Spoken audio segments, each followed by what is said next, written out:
you might be a big fish in a small pond if you haven't been able to collect a ton of retainers.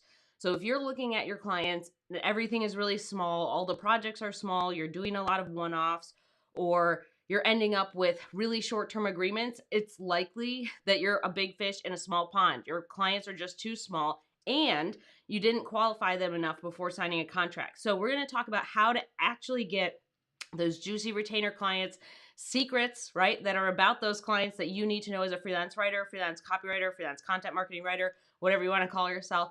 And we're going to go over that today so you can get more retainers. Hey, Vicky, in 2024 or whatever year, what is it? Yeah, 2024. So let's talk about number one. Let's talk about number one here. So when we are going over our retainer stuff, so if we're really struggling, we're struggling to get retainer clients, we're struggling to have that ongoing work, we're struggling to work on projects like that, most of the time it's because you don't understand what is in the retainer or what that client is supposed to look like. So let's talk about the retainer first. When I'm looking at a retainer project, it should be one of two things typically. One, it should be repeatable work. So what that means is that I am doing 4 blog posts a month for 3 months or 6 months or whatever. It's repeatable work. Every month it's the same scope of work. So the first thing is some kind of repeatable thing. You're doing one guide a month or one case study a month, or you're doing a collection of content every single month. It's repeatable. That's the first one. The second retainer is something that is a project based where you're clumping it up in different segments. So what that means is like you're going to do 2 thought leadership articles, a case study, a white paper, a guide, and an email drip campaign. And that's going to be cut into 3 payments over 3 months. So it's a retainer payment, right? But it's the same scope of work. You're finishing all of those deliverables, all those pieces of content over the time that you're working with this client. It's just that your payments are either cut into 3 monthly payments or whatever, however long it is, or you're doing 50% upfront, 50% due 30 days later, which is what I like. I have friends who do 100% upfront, but the retainer part is just the ongoing. So either you're doing repeatable content every single month, which is ongoing, or you have a longer term project that's, you get paid on a either 50% upfront, 50% 30 days later, you get paid on every month, but it's a collection of work that you're doing on a repeatable, regular basis, right? Hey, Flower Power, welcome. You said on a deadline today with the stream up in the background. Yeah. Well, you got to do what you got to do. I've been on deadline many times where I'm like, you know what? I just want to have something nice on in the background to listen to as I type away. So we're glad you're here. So let's talk about what our clients look like. So those are our 2 types of work, right? Those are our 2 types of work. Now our clients. This is a big mistake. And this is something that I talk about really heavily with my Wealth Lab students. And I talk about this with my Runway students as well. The pre-qualification process. So I'm going to write this down because I want to make sure I put it up for later. But this is this video. I'm going to tag or I'll put up one of those cards. I have a video about questions that you need to ask on your potential client calls. So that video, right, that's really important. The pre-qualification process covers a couple of different things, but the most important part is what you ask on the call.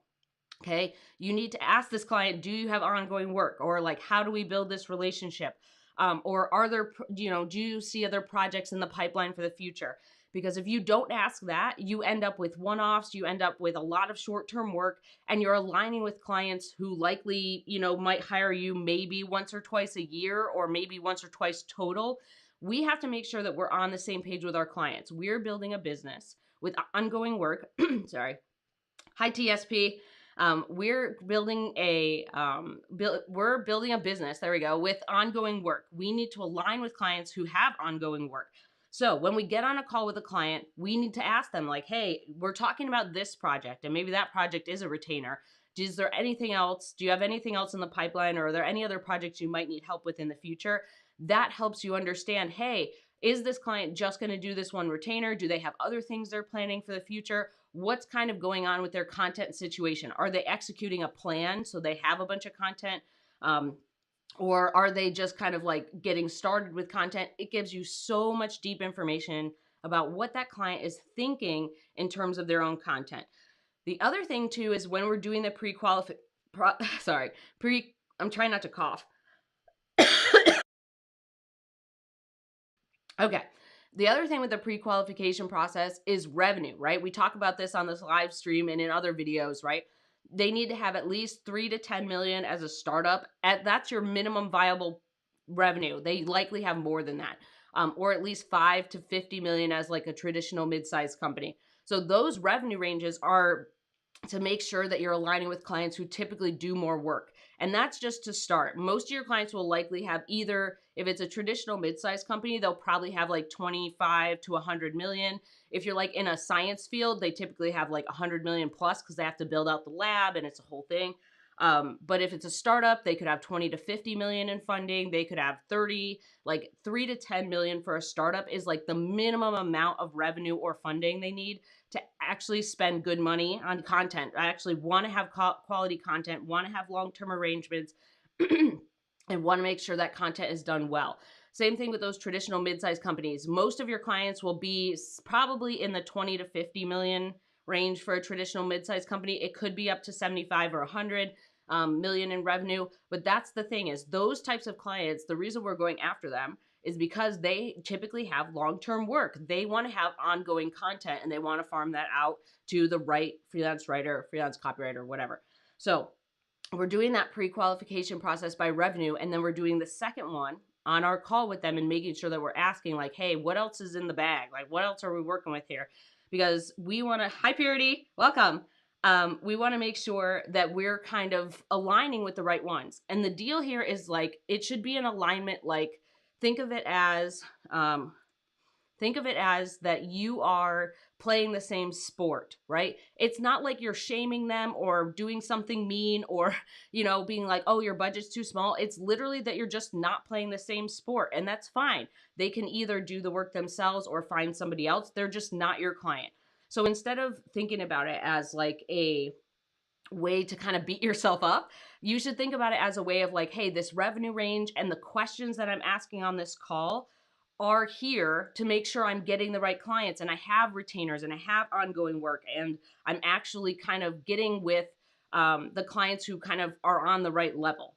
Hi, Annie. You said, who needs Taylor Swift Eras tour when we have Mandy else live? Yeah, I don't think I'm quite as popular as Taylor Swift, but it's nice to have everybody here. Hold on one second.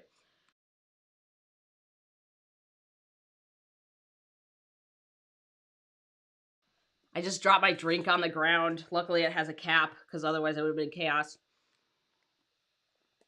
All right. So, what else did I want to say? When we're kind of looking for retainer clients too, the last piece that I want to put in here is that when you look at their website, so the process is you find a list of clients, you cut them down by those revenue ranges or by revenue that makes sense.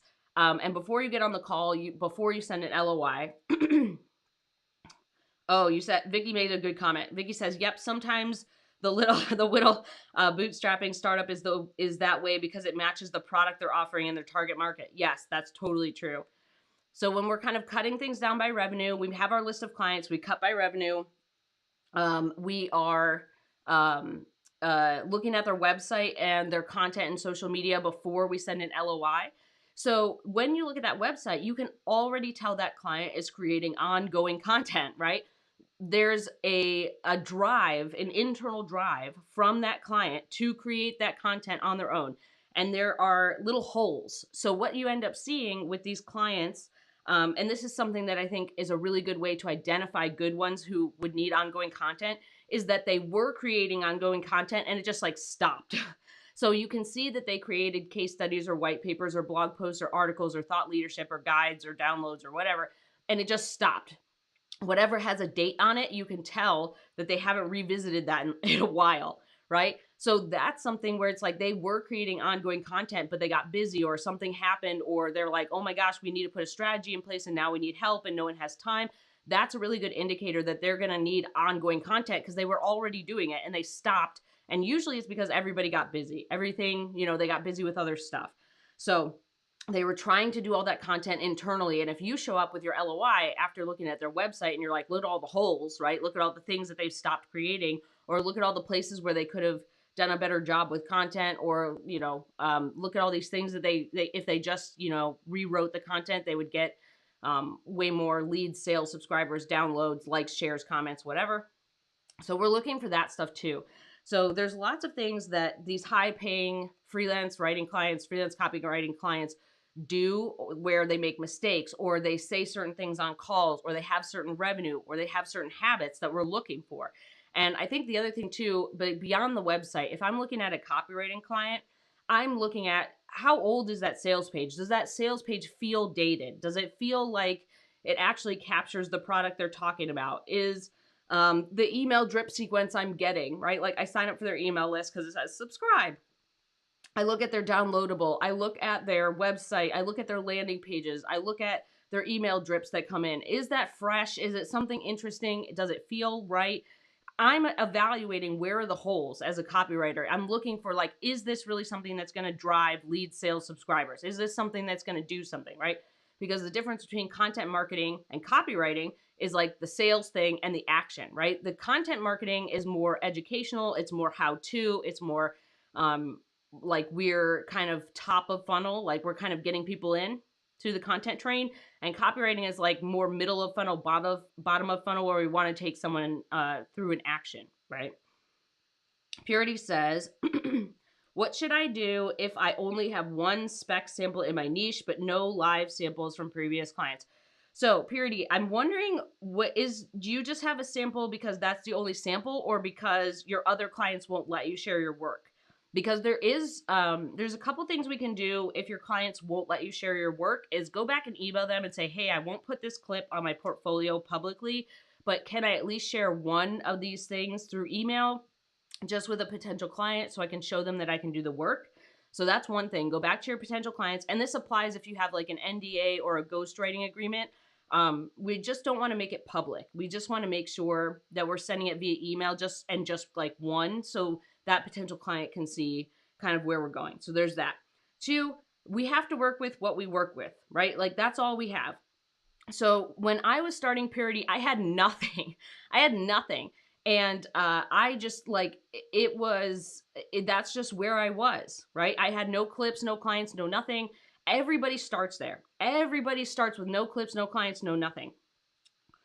Okay, you said you created it and have not had clients in your niche. Okay, so there's a couple things that we can do here. One, you can send some LOIs, pitch LOI hybrids to trade magazines or pitches just in general. So a lot of times what I recommend to get some clips is to go to trade magazines or industry magazines in your niche. So like one of mine is Pizza Today, right? So I write about food. Pizza Today talks to pizza restaurant owners.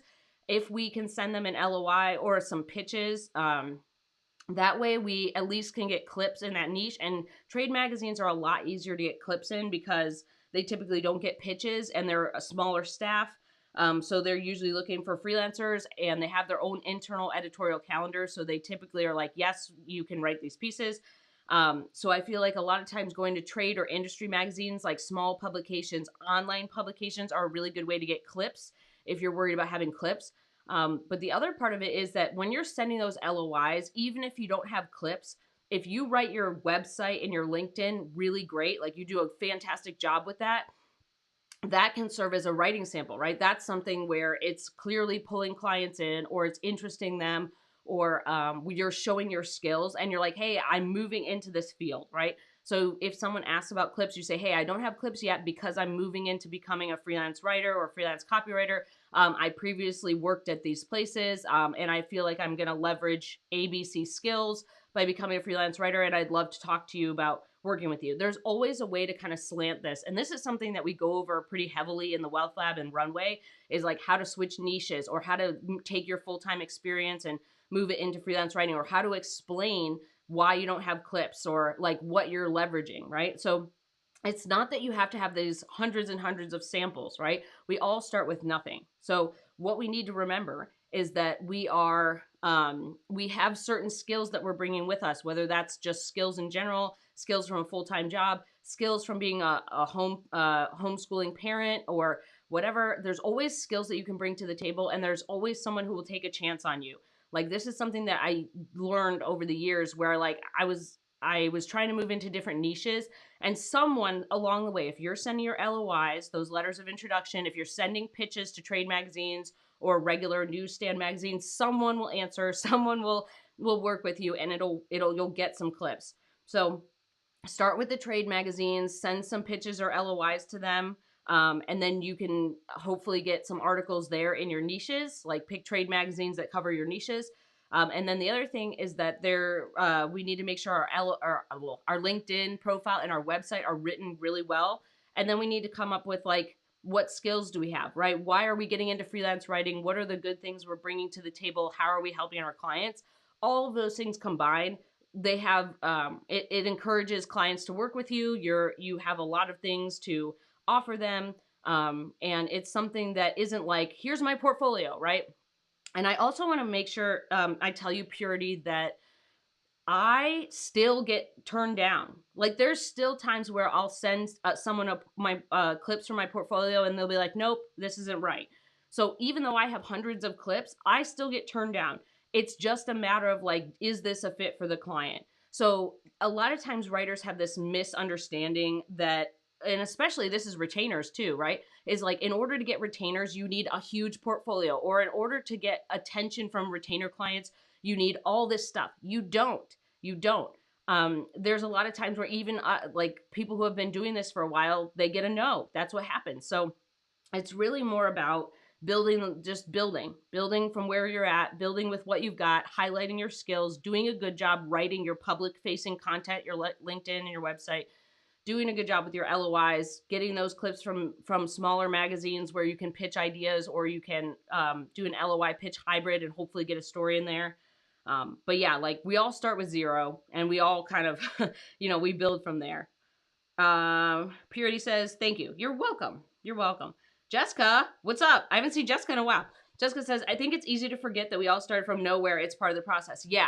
Part of the process is like, we started with nothing, right? Like that's the part of clips, right? There's even like, there's plenty of people, me included, who come from a full-time job and you're just like, I don't have any clips. Like I have nothing. And you can't use the stuff from your full-time job because of NDAs or because of whatever, it's protected for some reason. So there's lots of us who could have taken clips from our full-time jobs who can't. So we all start from nowhere. We all have nothing.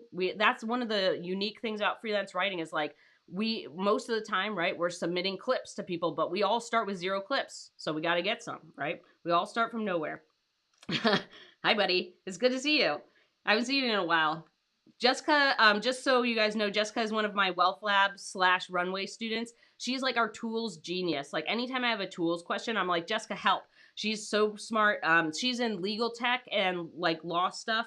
Personal injury, I think is the right one. But if you're someone who's arrived here and want to talk about law tech or need someone to write about legal stuff, Jessica's your lady. All right. Let's talk about number 2. If you have found this helpful so far, give it a thumbs up. If you want to learn more about being fully booked and having retainer clients, subscribe. Let's talk about 2. So when we're looking at niches, so which profitable writing niches really lend themselves to retainer? It's not icing ones, right? So the cake and icing mindset is a video that I have in here as well. I should write this down. I have to get better at writing this down because I always talk about like other videos on this channel and I never put the card up. I always forget to put the card up to say like, here's that video. So the cake and icing mindset is like how we're separating our niches. Icing niches are small ones that don't have enough. Yeah. Okay. So Jessica says personal injury, legal tech. So that's her jam. Icing ones are small. Like they don't have enough clients. Like so a good example of an icing niche is pet health insurance. Pet health insurance has grown tremendously, but they don't have like hundreds of thousands of potential clients. They probably have hundreds, if maybe thousands, right? So there's not enough companies for us to make that a cake niche. If I go to fintech, there's like a bajillion fintech companies that I could go to. And there's lots of cake niches that people don't think are cake niches that actually are, just because there's like so many companies. So we need to make sure that when we're looking at this, we're not going after icing clients. Icing clients are usually smaller companies that either don't have the revenue, or it's usually niches, right? It's usually niches that are either growing or really small, like gardening, or like knitting, or what's another good icing one? Like they could be niches within niches within niches. So for example, if we use pet health insurance, pets is a huge cake niche. If you're writing about pets or farm animals or equine, or vet tech or stuff like that, that's huge. But if I go down to like pet health insurance, that's like a niche within a niche, right? So there's like pets and like farm animals and equine, then like there's vet sass and veterinary stuff and all of the things that um, the providers of to take care of pets would use. Then there's like pet health insurance, which is like multiple levels down. So when you're going after an icing niche, what ends up happening is like it's just they just don't have the budget, they don't have the scope, like they don't understand how long this retainer should go and why it makes sense and all that stuff. Oh, genealogy is a good one. Jessica says, yeah, genealogy is another one. So genealogy is like, so there's like biotech, life sciences. Then there's like, I don't know, there's probably a niche in there. And then there's like genealogy. So yeah, that's another one. Um, but when we're looking at niches that are cake niches are like you can find huge lists all the time. So that means if I go look up, fintech, like there's certain parts of fintech that I just find really boring. So for me, when I'm looking for fintech, I'm looking for like mortgage tech or prop tech that crosses over with fintech, or I'm looking for like credit cards, like things with credit cards or banking, um, like things that are nested within fintech. So fintech itself is cake because there's huge stuff, but then mortgage tech, prop tech, and whatever the other one I just said, I forget now. But anyways, those are in there, but they're cake because their fintech is so large. So you're looking for lists. Like I can find huge lists of prop tech companies. I can find huge lists of veterinary SaaS companies, right? Software as a service, SaaS, SaaS. Um, just like Jessica, I can find huge lists of legal tech or legal companies, right? Personal injury companies. There's lots of different places I can find stuff. So we're looking for niches where there are huge piles of clients. I can find giant lists of them, or they're just large industries. The other thing to think about is like industries that are always there, industries that are always kind of chugging along, right? They're always kind of going. Those are usually cake ones. Those are the ones, excuse me, that are really good at retainers because they always have a need. And even if that client doesn't always have a need, there's always another client in that niche. There's always another client in that cake niche who needs help, right? So I'm going to post that. I'm going to put that little, I put the marker down, but I'll put that in there so you guys can watch the cake and icing video. But that's something too that we go over in both Runway and the Wealth Lab, which is like how to actually balance that, what makes sense for you. I give you huge lists of them. And I feel like a lot of times people think that just having a profitable, like, oh, I have to be in fintech or I have to be in cybersecurity. You don't. There is a wide range of cake niches. Food and travel are two other cake niches where you can find retainers. You just have to target the right clients. You have to understand that niche, right? So pretty much everything, as long as it's not icing, long as it's not too small, you can get retainers in it. Okay. There's lots of people. I know lots of freelance writers and lots of varied niches all across the board who have had retainers and long-term clients. So instead of thinking about it as like, I have to be an X niche to get retainers, think about it as like, what niches do I like where there's huge piles of clients, right? Where I could continually send LOIs and there's always people in need, right? There's always people who are looking for content or ongoing copywriting needs, stuff like that. Okay, let's talk about three. Also, Charlotte's downstairs, so we still we still have like our foster dog, which I guess we have adopted her, so she's not our foster dog anymore. She's actually our dog. I'll have her on the live stream sometime soon. I still have like this kind of I know that a lot of people have watched Bo on the live stream, and I still have like a hard time. Like I'm still grieving Bo. He passed away about 6 months ago. He was 16 years and 7 months, and he was like a super trooper. He was amazing. And just having a new dog on the live stream, like Guppy, we had Guppy. She got adopted, so that when you guys saw Guppy on the live stream, she was a little dachshund mix. She got adopted. And then we have this other dog. Her name was Sweet Pea. Now her name's Clementine. And we were fostering her. We decided to adopt her because she got along with Charlotte so well. But I'm still kind of like, it's weird to me to have a new dog that's actually our dog on the live stream versus being like, this is a foster dog that you can adopt.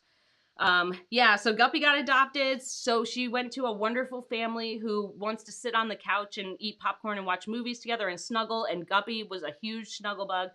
So it's like the perfect fit.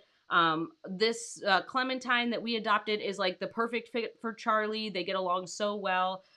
They just love each other. So they just like goof around and play all the time. So we'll have her on the live stream, just like not yet. Sometime soon. Sometime soon. They're both downstairs floofing around. So there's no dogs here right now. If I have a dog show up, I'll put them in there, but right now they're not here. Okay, let's talk about 3. So what shifts do we need to make when we're going into 2024? One of the things I do want to mention is if you're tired right now, like you're not the only one. I always kind of give reference. So for me, yeah, Clementine will be here. So Clementine will be on the streams. Like I might have her next week because we're going to take a little live stream break. You'll still have videos because I'm kind of trying a new video format that's pre-recorded instead of lives. We're just trying it out.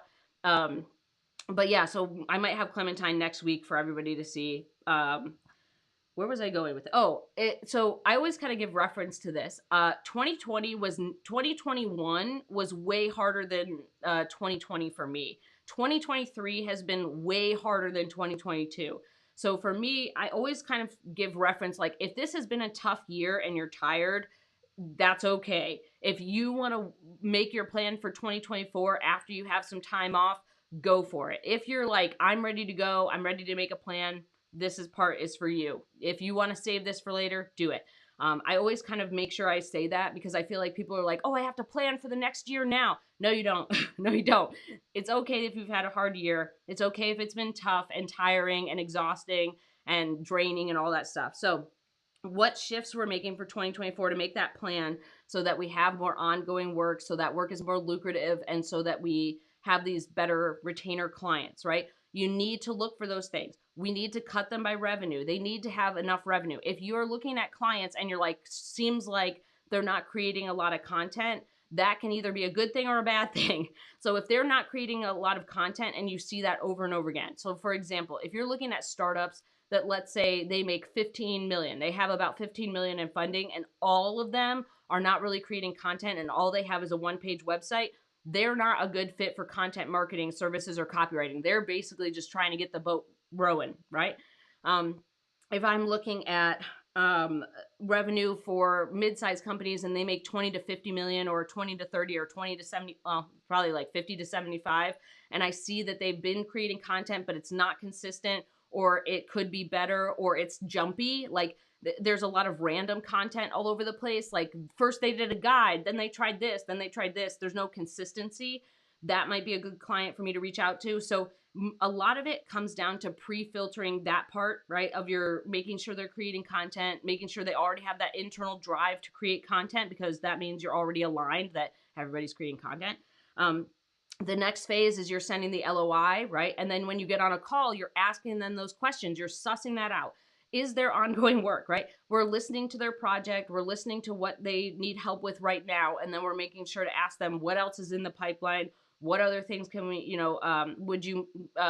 might you need help with in the future?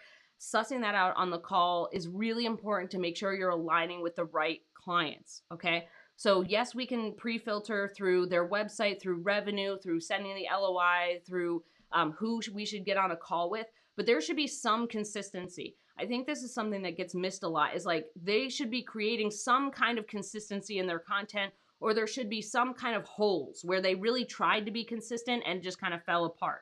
That thing really means that if you hop on and make it consistent, you can have a happy client, you can have long-term work, and it's usually great fun work to do because you're like, hey, we can create a bunch of cool stuff. So when we're looking at these clients, we're assessing the revenue, assessing the website, assess their social media. Were they inconsistent on social media? Usually if they're inconsistent on social media, that reflects back on all their other stuff. So if they aren't posting regularly on whatever channel is their channel, whether that's LinkedIn or YouTube or Instagram or TikTok or Facebook or whatever, that inconsistency is usually a symptom of a bigger problem of consistency across content in their brand. Okay. So usually that's a good indicator as well. Then we're getting on a call and we're like, hey, what else is going on? Is there, are you thinking about any new content types, or is there anything that's popping up that you feel like your competitors are doing better than you, right? That's another thing that you can ask is like, hey, is there anything that you feel like, competitors are doing that you feel like you should be doing, or that you feel like would help you get whatever their metric of success is, right? Leads, sales, subscribers, customers, right? Likes, shares, downloads, all that cool stuff.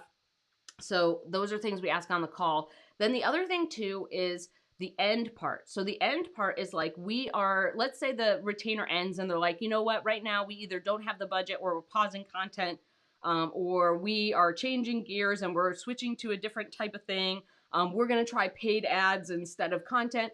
That's another opportunity for you to say, okay, great, cool. I totally understand. And there's two things we could do. Number one, ask for a referral. Hey, if there's anybody else that you know who might be, looking for help like this, I would love a referral. My business really grows through referrals. So if you know anyone who needs XYZ services or needs help with ABC things, I'd love to be referred. Planting that seed for a referral is really great because you already have this client who has a retainer, right? You already have this retainer client. They swim in the same pools, right? They're swimming with other people who will be having similar problems or will want to have ongoing work. Planting the seed for the referral is really great. The other thing is follow up. Once we plant the seed for the referral, let's say nothing happens, right?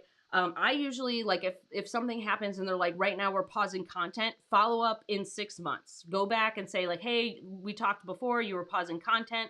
Are you thinking about changing that? And if you follow up, likely they're like, yes, we've changed our mind. Or if you follow up, you at least kind of know their plan. They're like, nope, we're not doing any content. Follow up 6 months later, right? Usually if someone pauses content or if they're like, we don't have the budget, you need a longer span of time. So I usually tell my students to follow up every 3 months. For certain things, when they're like a client or pausing something, I think 6 months is probably a better indicator of like their changes in budget and how things will shape out for the rest of the year. But follow up. So one, ask for the referral because they swim in the same pools, right? If you have a great, juicy, amazing retainer client, they have friends. They have other people who will need help. Ask for the referral. If you don't ask, you shall not receive. Two, follow up. There are lots of times where I've had clients that I've worked with that I just follow up with regularly, and then they have new projects pop up. This actually happened to me just now. I was following up. This is something that I talk about, right? We follow up with like past clients. We follow up with warm leads. We follow up with LOIs that got responses. I was doing that now. And I got a bunch of replies, and I have a couple people who are past clients of mine who might need my help now, they're having their 2024 meetings, right? They're having their 2024 planning meetings now. So then they can plan for the future. We can talk about projects for that. So following up on someone who has been a client or someone who you've worked with on a retainer basis is a great idea, not only for referrals, right? So maybe you follow up and they're like, hey, we still don't yet have any work, but I actually know so-and-so who needs help. Now they already knew you work on referrals. They can refer you. You're reminding them with an email. No one cares if you send 2 emails a year. Nobody cares if you follow up every 6 months or every 3 months. It's one email out of the hundreds of emails they get. Nobody cares. So follow up, right? Referrals, follow up. And I feel like that kind of stuff really helps you understand the flow of what a retainer client looks like. What are they doing? What's their content production? What's their revenue? What are the mistakes they're making, right? It's not consistent. The content isn't good. It's not actually achieving results. Like you can tell that it's not right for their audience. Like it's not very good. Or you can tell that if you sign up for their freebie or whatever, the landing page isn't good. The drip campaign isn't good. You go to a sales page, it needs some help, right? There's some things that we can identify where we're like, ooh, that should be better, right? So there's a lot of things we can look at with our retainer clients, even before working with them, while working with them, right? After working with them, that really help us get more retainer clients, and have us really kind of set ourselves up for success with ongoing lucrative work, because we want to play in the pool, right? I started this live stream by saying if you're having a trouble with this, you're usually a big fish in a small pond. We want to be like a medium fish in a bunch of bigger ponds. We want to be like a well-known entity, right? A medium fish who swims in similar ponds where these retainer clients hang out. Getting that retainer client is now we're in the pools, right? That's the whole thing. So Jessica says, I've got to go get the kiddo from school. Great to see you, Jessica. Good to see you. I feel like, has this been helpful so far? If this has been helpful, give it a thumbs up. If you want to learn more about getting retainer clients or building a better freelance writing, content marketing, copywriting business, subscribe. I have a question in the hopper that I actually need to get to too. So let's do that real quick. So question is a long one. When we're in Q4, right? We're in Q4 right now. Is it smart to implement a freelance marketing strategy? Most businesses are in the end of the year mode, and I'm not sure if that includes working with new freelancers. Should we aggressively focus on marketing now or in Q1? I have an aggressive plan when I desperately need clients and a mild one for when my hands are full. So here's the deal. Now we're in December, right? I'm answering this question in December. But the deal is that anytime we are in Q4, like September through December is one of my favorite times of year to do marketing, right? Send our LOIs, send our pitches, send our LOI pitch hybrids, right? Because people plan ahead. Good clients are planning ahead from September to December for 2024. So I've talked to clients, like a lot of mine are October-ish, who are planning for 2024, but they could be December, right? I told you just a second ago that I have people that I was following up with who are planning for 2024 right now. So I think that you should be marketing pretty much all the time. And I talk about this, right? It's either 1 hour a day of marketing, and those activities can include making your list, cutting by revenue, sending the LOIs, connecting with people on LinkedIn, connecting with other writers, all of the marketing activities, an hour a day, or 50 to 75 LOIs a month. It depends on what you're motivated by. For me, the 1 hour a day of marketing was really motivating when I started out, and the 50 to 75 LOIs, like if I got 74, I would beat myself up. If I got 55, I would beat myself up because it wasn't 75. So for me, that was really difficult. So the 1 hour a day worked for me. Now that 1 hour a day turned into once a week, turned into once a month. Now I do my marketing quarterly. So yes, you should be marketing all the time. And it depends. It's not so much time of year based, although I think Q4 and I'm including September. So September through December is a fantastic way to not only get end of year work, but to set up Q1 and Q2 with work for the next year. That's a great time to do it. And then there's also a difference in your schedule for when you're busy, right? So if you're in end of the year mode, one of the things I think about is there are editors and clients who answer emails on every high holiday, every day, government day off of the year. They will answer all the time. Like, I even think, if I remember right, I had someone answer me on Christmas. Like, I think it was a couple years ago, I had someone answer my LOI or pitch. I think it was a pitch on Christmas. So a lot of times we think that if we're like, we just kind of imagine the whole business world is shut off, and it's just not true. People are on their couch at home and they're scanning their inbox, they're cleaning things out, like they're still kind of working, or they're kind of getting ready for the next week or whatever. So when we're marketing, your job is to do it now, right? I talk about this, and this isn't my quote. This was from somebody else who said, like, the best time to do marketing is yesterday. The second best time is today, right? So do it now. So Q4, if you're watching this and it's Q4, like it's September, do it now.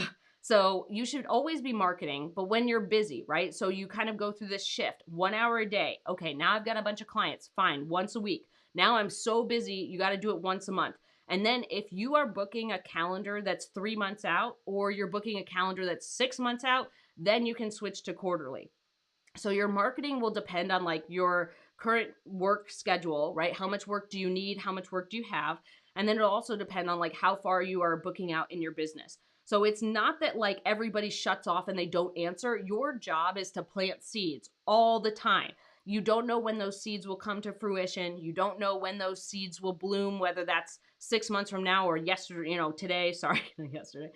You never know when that'll happen. So your job is to do the marketing, send those LOIs, send those pitches now, all the time. And you start with 1 hour a day, or you set a monthly goal of 50 to 75. And then you are switching to weekly, and then you're switching to monthly, and then you're switching to quarterly, or however you do it. But yeah, like you want to make sure that one of the things I kind of notice with newer freelancers, like people who are like 1 to 3 years in, is they think that by sending something out, they're going to get an immediate reply. And that's just not the case. Sometimes you absolutely will get an immediate reply. You'll get on a call and you'll get some work. But there's a bunch of times where you're planting seeds for future you. So red light clients are like, I need this yesterday, blah, blah, blah, blah. They don't plan ahead. So a lot of times I'll talk to students in the Wealth Lab or Runway students who are like, oh my gosh, what happens if someone answers like, I'm already busy? It's like, yeah, that's, you book them out, right? You tell them you're not available till January, or you're not available till February, right? Red light clients just are like, they're just like, fine, I'll find someone else, right? They're not actually looking for a long-term partnership, right? They're not actually looking for the attributes that a retainer client would be looking for. They're just like, I need someone now. So a lot of times we have to make this shift to understand that, one, we need to plant seeds all the time, because those seeds, we have no idea when they're going to bloom, but the goal is like, more seeds we can plant, the better. And the visualization I use too that I think might be helpful is like, just imagine you're putting irons in the fire, and your job is to get excited by the growth of irons in the fire. Wow, look at how many irons in the fire there are, and you add more. The idea isn't to be like, oh my gosh, like everybody needs something right now. That's usually a red light client thing. So we're planting those seeds. You still should be marketing right now, because you don't know who's going to answer. You don't know who's planning what when. And it also sets you up really great for January. People save stuff in December and they're like, hey, I'm back from yada yada time off, and they want to start a project in January. So it's not that you do not want to wait. Don't wait on your marketing. The time to do it is yesterday. The second best time is tomorrow or today. Sorry, I'm a little sick today, so like I'm having like my brain's a little off. So the deal is like, when you're in a place where you aggressively need clients, like this is talking about I desperately need clients, that's because of this thing that's happening, right? She says, I have a mild one when my hands are full, which is really creating feast and famine, right? If you are changing this one where it's like mild, like you still should be sending these things out. We should have a system, right? We should have a system where we're constantly getting things in our inbox that are talking about clients, like people getting funding, press releases, niche news articles that are about clients in our niche, right? So we should be constantly getting stuff in our inbox that's telling us like what is going on, so we can add people to our list, so we can look at their website, so we can send those LOIs. So when we kind of do this, like I'm going aggressive and then I'm going to totally pull off, that's what creates feast and famine. And that's what creates this I desperately need clients situation, instead of having this regular schedule, right? And that regular schedule lasts for a while. So you do it every day for a while, months, maybe years, maybe not years, but months. And then you're going to do it monthly or weekly, right? And you do that for a long time. And then you do it monthly for a long time. And then you do it quarterly, but it always needs to happen. So we don't want to create this situation where we're in feast and famine, where you're like, okay, I got a client, like shut everything down. It should be this thing where it's a natural part of your day, or it's a natural part of your week. It's something that you do regularly. And like I said, September through December is one of my favorite times to market for end of year projects and for the beginning of Q1 and Q2 projects. So don't shut it off. It is an ongoing tap. It is a bucket with a hole in the bottom. So the idea is that you should be getting excited about adding irons to the fire. Be excited about the number of seeds that you're planting. You should not stop marketing. You should not just like do it now and then stop now and then start back up in Q1. Do it now, because you never know who's going to answer when, and they might save it from December and get back to you in January. So we should always be marketing. Don't do this like push-pull thing. When you're marketing, when you change from daily to weekly, it's kind of the same similar cadence. The biggest jump is when you switch from monthly to quarterly, because monthly is kind of like you can have a day or two to kind of get everything together, right? You're constantly adding people to your list, but the physical sending of the LOIs can be done in like one day, usually, maybe less, a couple hours. But happy Friday. But when we switch from monthly to quarterly, that's when it's like you're really booked out, and that's when things kind of really change. But the kind of daily to weekly to monthly, that kind of isn't as big of a shift, because you're consistently sending them out on a very regular basis. But I always want to make sure I tell people, like, your focus is to plant seeds. Your focus is to put irons in the fire. Your focus is not to be like, well, I have a ton of work, just shut it off. That's what creates feast and famine. You have to keep filling the pipeline, keep planting those seeds, because someone could get back to you today, or they could get back to you in 3 months, right? We don't know. And that really helps your business keep going. So I hope this was helpful. This was an anonymous question, but if you ever have a question that you would like to ask, you can always put it in at mandyellis.com/question. That's where the question from today, and I think last week I answered a question, but if you have a question or topic you want me to cover, put it in at mandyellis.com/question. I know I've talked about this a bunch. Runway. If you're interested in Runway, it's my 5-day fast track class. So it's something where I go over the pitches, the LOIs, how to get retainer clients, how to actually set up your business so you have that system so that the marketing takes a lot less time. That's something I give you all of my own templates. I give you examples. I give you those cake and icing niches. I give you all the stuff. If you want to check that out, it's mandyellis.com/runway. We're here every Friday. Next week, maybe we'll have Clementine on. We'll see. But I hope that this has been helpful. If you feel like it's been helpful, give it a thumbs up. If you want to learn more about being fully booked and have retainer clients, subscribe. Purity says, when you pitch magazines and they accept, do they just hire you for one article or ongoing work? So when you're sending a pitch, they're just accepting that pitch. So usually what ends up happening with magazines is you're just, you send one, I usually send 2 to 3. So if I'm sending a pitch to a magazine, it's actually one email with like 2 or 3 pitches in it. And they can pick one, however many they like. But at least I'm increasing my chances of them picking something, right? If I just send one idea, then that's a lot harder than sending 3. They will accept that idea for that article, right? So the pitch is just, hey, I would like to write this article. Now, there's certain times where you will get ongoing work because they like your work or because you've sent multiple pitches and they're like, hey, would you like to write this article? So like that's happened to me where like I sent a bunch of pitches, I formed relationships, and then I have ongoing work. There's also a difference where like sometimes editors will say like, hey, I'm interested in someone writing a monthly column or a weekly column. There used to be a thing called Pitch Whiz, but that got bought and that got sold and changed. But now it's called What Editors Want. It's run by the same guy, James Durston. So if you're interested, in learning that, like what kinds of pitches editors want, are they looking for columns, are they looking for ongoing work? What Editors Want is James Durston's Substack. That's a really good resource. But yeah, so it's usually that they're just hiring you for one article. If you continue to pitch, you can build a relationship with them, and then they will farm out work to you, and then you can have more ongoing work. There are places, so for example, I worked for US News and World Report. That was something that had ongoing work, like they wanted someone to write an article every single week. So they already let me know. Oh, your name is Ariel.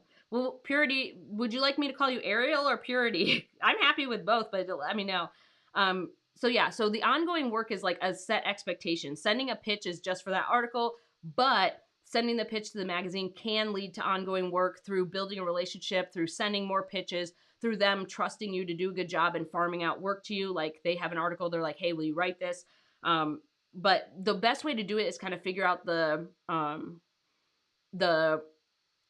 expectation / flow of the magazine.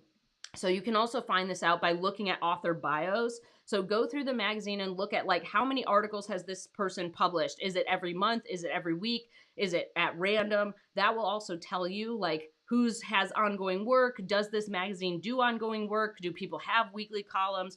What's kind of going on? I usually focus on like just start with something simple like sending the pitches and do a really good job on your work, build that relationship, because that can really help with ongoing work. And then if you see something where like there's putting out a call for pitches or a call for columnists, talk to them about that. Okay, I hope this has been helpful. We're here every Friday at noon Central Time. If you want to sign up for Runway, it's a 5-day fast track class. It'll give you all the stuff I talked about today. Like it'll give you the specific system. It'll give you all my templates, my LOI template, my LOI pitch hybrid. I think the pitch templates are in there as well. But it's really helpful to get to the next level. It's really great for getting started or leveling up your business. mandyellis.com/runway. I hope everybody has a good Friday. I hope everybody, it's a little, I think, cloudy-ish today here in Austin, but I hope it's sunny where you are. I'll see you next Friday, and hope you have a good weekend. Okay, hold on. Flower Power has a comment that she wanted to tell me. She says, oh my God, Mandy, I wanted to tell you. Okay, Flower Power. I was emailing this client I've really wanted to work with and realized some of their proposed deadlines would end up disrupting my time I really wanted to take off. Okay. And then you said, I was so nervous to ask about flexibility, but I was thinking about when you said no one cares if you take 5 days off. Yes, nobody cares. They don't. It's just a few business days. And I offered them a different time frame and they said, yes, no problem. Fantastic. See, standing up for your boundaries works. It works. She says, I don't know if this sounds like a win. It is totally a win to my burned out, addled, plus people pleaser brain, but this made my week. It should make your week. So flower power, one of the most important things is standing up for your own boundaries. If you're taking time off, which we need, right? You're not a robot, you're a human, you need time off. And it's really good actually for your writing to take time off, right? It's better for the quality of your work. Good job just saying like, hey, you don't even have to feel like um, it's an intense ask. You're just like, hey, can we work on a different time frame? That's all you're asking. You're like curiosity, right? We're just leading with curiosity. Hey, is there a different time frame that might work? And then they're like, sure, let's do this, right? If they ask for a reason, you can be like, I'm taking time off. But one, it's nobody's business why you're taking time off or whatever. That's none of their business. You're taking time off. Two, you need to stand up for your boundaries. So this is fantastic. Three, good clients are a lot more flexible, right? Good clients are flexible and they're like, yep, this sounds good. And it's a really big deal. So flower power, this is great. Good job. This is like, you should be very proud of this. This was something that took me years. Like I burned out pretty bad, right? We've talked about this. Like I worked every day from April to September with 2 days off. I worked like, 10 to 12 or more hour days every single day. And I burned out. Like I had like 5 days off in August and I just crashed in September. That was what made me figure this out. And you figured that out without having to do any of that, which is great. So putting those things together and just asking for a timeline change, you can just think about it as you're going through it with curiosity versus trying to say like, oh, I'm people pleasing and blah, blah, blah. Like you have to stand up for your boundaries because if you don't, nobody will, right? You have to stand up for your time off. You have to stand up for your brain. You have to make sure you don't burn out. So this is fantastic. So good job. That's awesome. Yes, it's super great. That is a big deal. Good job. So I'm glad we ended on that. I'm glad you mentioned that, flower power, because everybody has time off coming up, right? Most people have some time off coming up. Nobody cares if you take time off. Just approach the situation with curiosity. Hey, can we change the deadlines? Hey, is there any way that you have flexibility in your timeline? Then if they're like, well, why? Then you can say, hey, I'm taking time off. I would love to work with you. Can we shift it around? Most of the time they're like, yeah, whatever. Sounds good. So I'm really glad. Make sure you're taking time off. Make sure you have rest time. Burnout is, the real deal. It's rough and it sucks. So we want to stay away from that. I hope everybody has a great weekend. I'm glad everybody's doing well. And yeah, I'll see you guys next Friday. Bye.